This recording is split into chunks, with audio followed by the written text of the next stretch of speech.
I liked how it teaches you to break down problems and think of the world. And I think anyone who's ever coded knows that there's no better feeling of getting it to work right after struggling with something.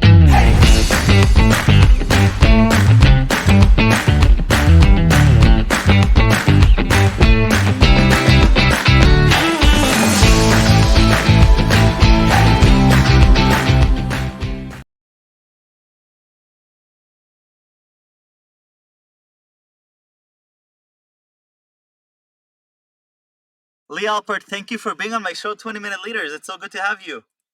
Hi, Michael. How are you? I am doing great. So every guest that I have on, I ask ahead of time, how do I pronounce their name? Because I flunk about 50% of the names with my Israeli accent usually. But now, since we know each other for, I think, about like 12 years, I didn't have to do that. So I feel like Isn't that this is crazy? smooth sailing.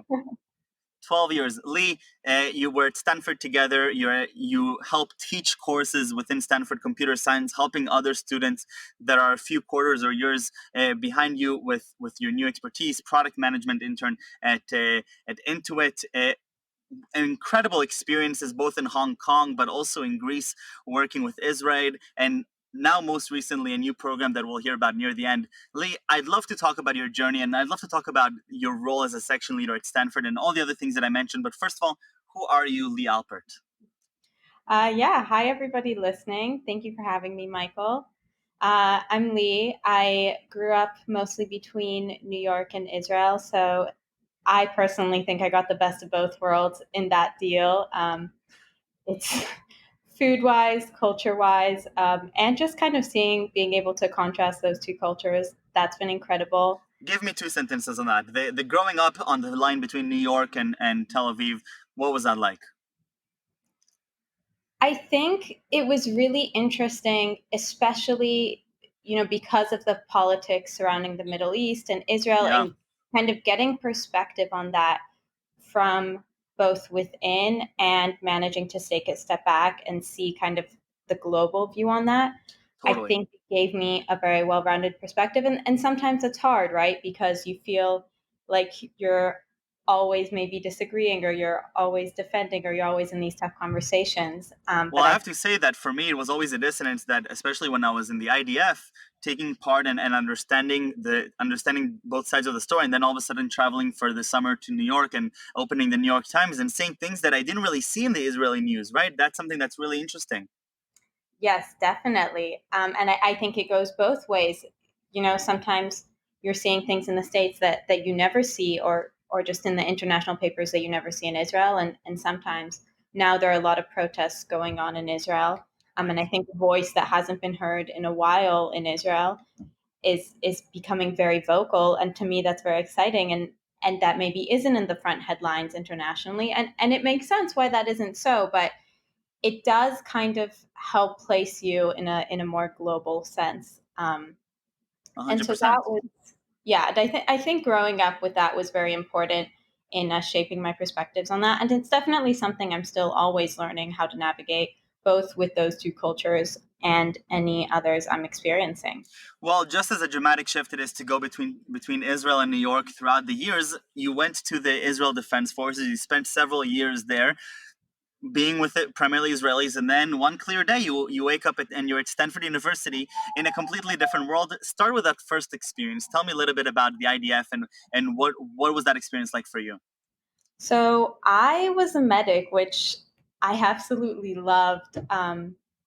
It was really incredible. And I think what I always say of my time in the Army is it was so incredibly different from anything I had done before or will do after. It was just so unique. Um, I'd attended an international. We had attended an international school beforehand, so a lot of people we went to school with, and there was a variation. A lot went to foreign affairs. I ended up um, as a medic, kind of in a very small base in the Golan Heights by the Why Syrian. medic? I thought that you would go into a variety of places. I didn't think medic would be one of them. Not because it's not fantastic, but because I just didn't realize that you had an interest in medic. Um, yeah, I guess it was something I kind of fell into. I definitely wanted to try something new. I wanted kind of that. intense experience of being on a smaller base, being on a base where I would spend bigger chunks of time there. I really got that. I was exposed to all types of people I never would have met, from every socioeconomic status. That was really important. And then Right. being a medic, and especially in the military, I think, if you study medicine, and of course I understand why, but if you study medicine in really any other space, it takes a long time before you're poking someone. Whereas as in the IDF, because of resources and just time, it's really you're just going, and you learn by practicing on each other, and it can get a little gory. Medics are made fun of for starting to like that gore, but I loved it. I realized I really liked the component of helping people. I liked kind of the more intense training, and you never know until you're really in the situation. But it was cool to learn about myself that I could handle that, and that I was calm under pressure. I think that was I even sometimes was made fun of for it a bit. Soldiers would come in panicking, and the first thing I would do, I don't ask what's wrong with this. It just okay, relax, like everyone take a breath, and I think that applies to anything in life, and same as really just learning to work with limited resources and making things I happen. have to say, so a lot of people, especially in around Silicon Valley, they talk about the startup nation, and one of the things that Singer and his co-author talk about in the Startup Nation book is this idea of resilience and the quick path to maturity through the IDF.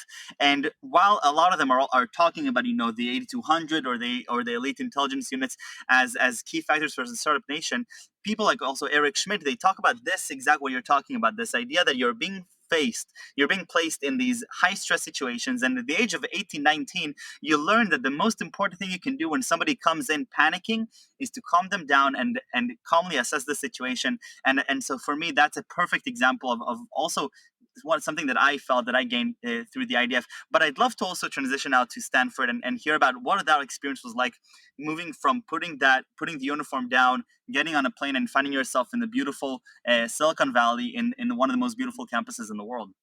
Yeah, definitely. It happened really fast. I was sending in my applications, while hotspotting from my bunk bed in the Golan Heights, and then Wow.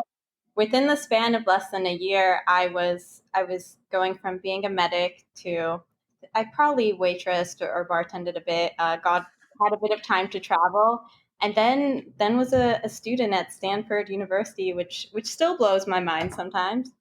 Um, and I think I knew it would be a change, and I knew it would be hard to go back into school after being out for a while. And in some ways, it was even more so, than what I expected. There was definitely one night where I retaught myself what basic trigonometry was, the night I, before. I'm still trying to reteach myself, so you're fine. Oh yeah, when you hear everyone talking about how they forgot all their math over summer, and then you're there just nodding, yeah. Yeah, that was 3 4 years ago, right? hmm Um, but it's been an incredible journey. I got so lucky. I think just really met incredible people. Kind of learning, I think, how to navigate it and make the most of all the opportunities, because we're so fortunate in that there's just so many incredible opportunities at Stanford, and sometimes it's almost so much you feel bad that you can't make everything, you can't make every amazing speaker. And I think with time you really learn how to navigate that and make the most of it, and you get really excited, and it's so cool. um Lee, and give me one thing that truly surprised you when you came. You're coming to Stanford and you're like, wow, when I was back in Israel, I did not realize that this is going to be like this. Ooh, that's a tough one. I think honestly for me a lot of it was just all these interests that I really picked up, and things that Oh, would you have. I guess actually you probably knew me back then, but I don't know if you know this, but I think, 12-year-old Lee, if you told her she would be excited by fintech, or would have gone to computer science or thought business and technology was and get this excited, I don't know if she would have believed you.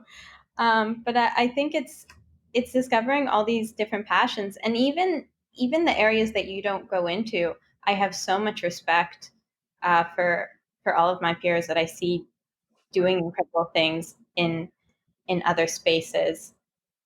Well, I have to Uh, say that for myself, one of the things that really surprised me was the amount of passion that I saw. So I knew it was a great institution. I knew that it was a beautiful campus and that the professors were great. But sitting alongside peers that, I looked at them as 18-year-old people that I commanded soldiers that were older than them just, a month before I got to Stanford, literally a month. And for me, walking there and thinking of them as children, and all of a sudden seeing their passion and seeing them as equals, and we're having so much fun, and they're much smarter than me, much better than me. I think to me that was the greatest shock to me. You choose to go into computer science and you go through that track, you go through the systematic track of the famous classes that we have in our 106 series, and then you become a sort of a teacher assistant section leader for that. um, yeah, definitely, and I'll agree with you completely on the passion component. I think it's inspiring, and it's people of every age, right? It's 18-year-olds, it's professors, it's business students, and for me, I didn't go in gung ho knowing I would do computer science. Right.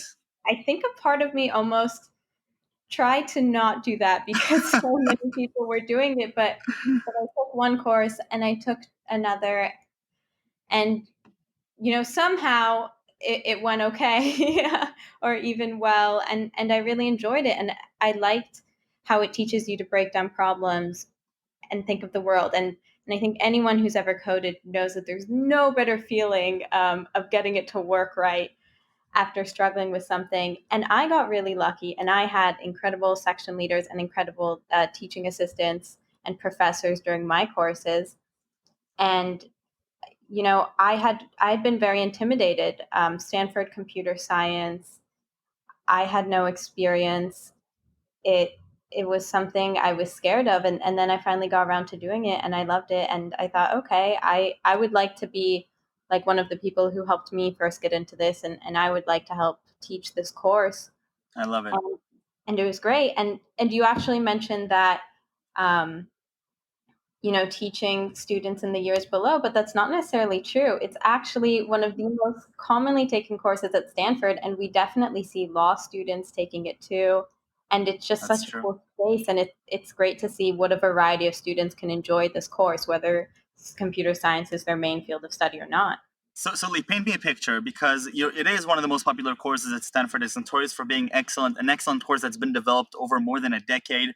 The year actually that you were section leading it, so teaching other students, we changed an entire language, right, from Java to Python, which I'm sure was an interesting transition. But paint me a picture: a new student arrives at Stanford, they go into the first computer science class. This is an incredible experience, and I'd love for you to maybe paint me a picture of what that's like, and what is the role of the section leader within that experience.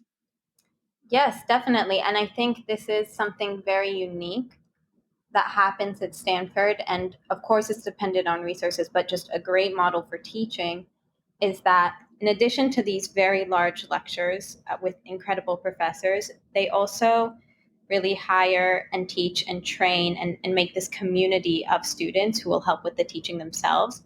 And then you meet with students in smaller groups, um, maybe about 10 students once a week to reiterate what they learned in lecture, to actually do Right. live problem solving. And for And context, the lectures themselves can be sometimes 300, 400 students, right? Which is what people are looking from the side and saying, how can you, this is not personalized, it's 400 students, but the section is where you really get the added value, right? yes, and for me, I remember those were so helpful. Just getting that practice as opposed to lecture style learning, which personally, and I think for many people, is a lot harder. And then also, when we grade their work, we actually sit with students one on one. We leave them notes virtually, but we also meet with them in person and really go over what went great, what could have gone a little better, how can they improve, maybe give them ideas for how they can take this one step further, go beyond the scope of the assignment.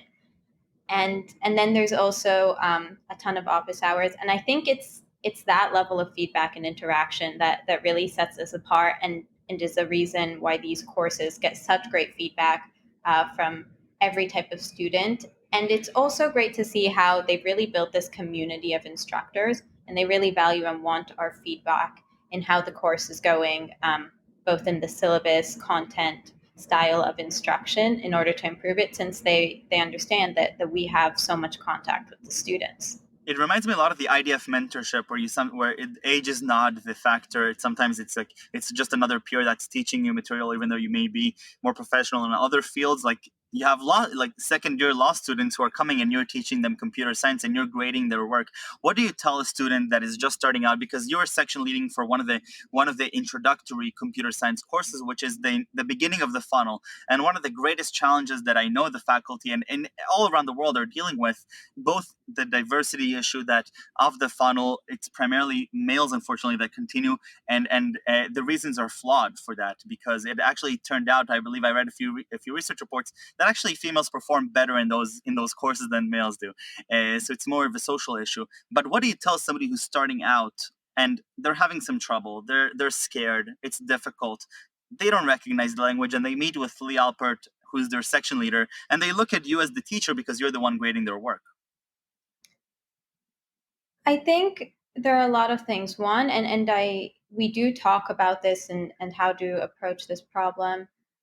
I think one of the biggest thing I do is I try to tell them, this was so hard for me too. No one gets this right away, and Right. and also reflect on how far they've come since they started. And I think it's trying to find a way to teach it which works for that student, because not everyone is the same learner, and there's so many different ways to approach a problem, especially in computer science. And I think it's not giving up, and looking for that approach that's right for the student. And I think it's actually really exciting that you brought up this diversity, because I'm not sure if you were part of Code in Place. That was a No, really not this past quarter. No, tell me about yeah, it.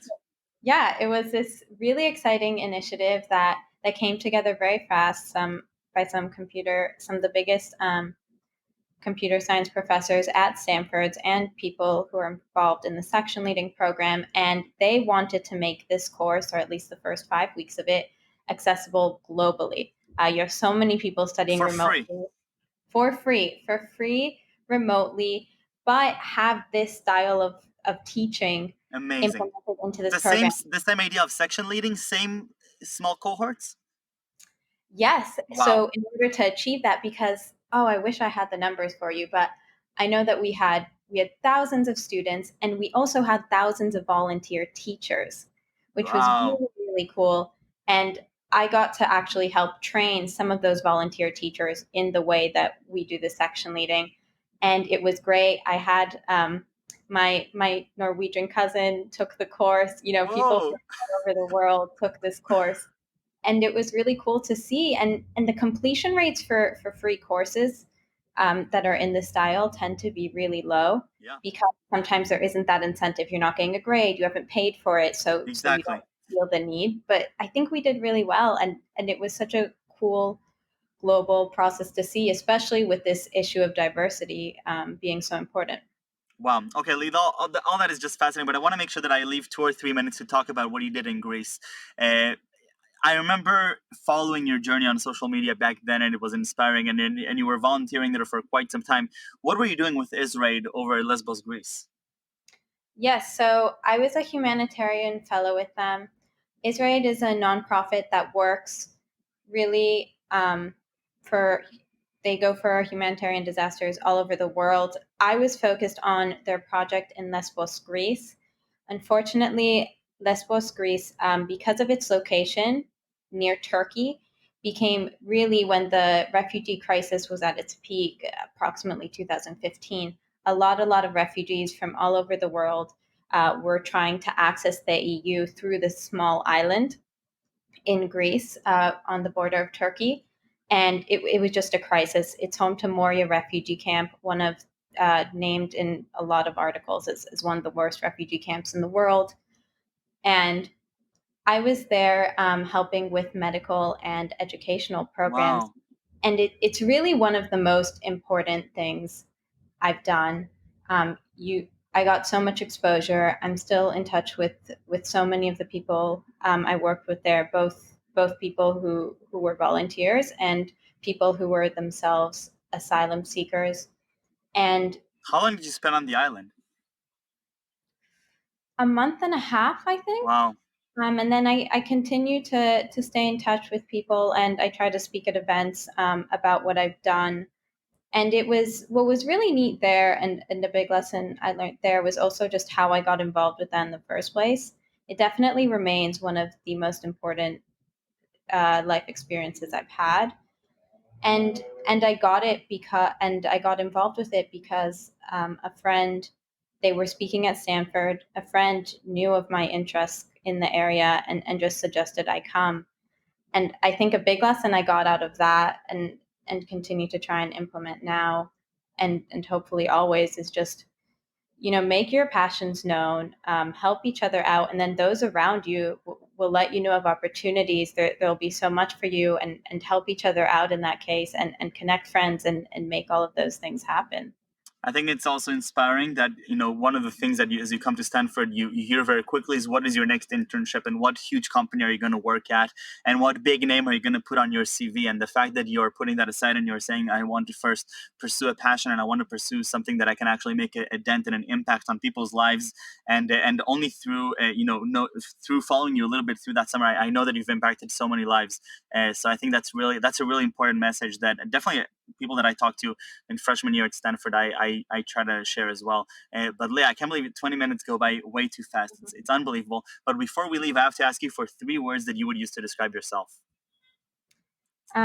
Yes, definitely. I think this is always a hard It's question. the hardest. We were just reflecting that Stanford asks a similar question on their application process and how difficult it was to answer. It was hard then. It's hard now. I think I would like to hope that thoughtful, that I take time to consider a lot of perspectives on each issue I'm delving into. Passionate, that if you do something, give it 100%, and excited just about all the things there are to do and see. I love it. Lee, thank you very much. Toda rabba. Unfortunately, I don't think I'll see you at campus in the very, very near future, but hopefully later on. And continue doing good for the world and inspiring others. Thank you very much.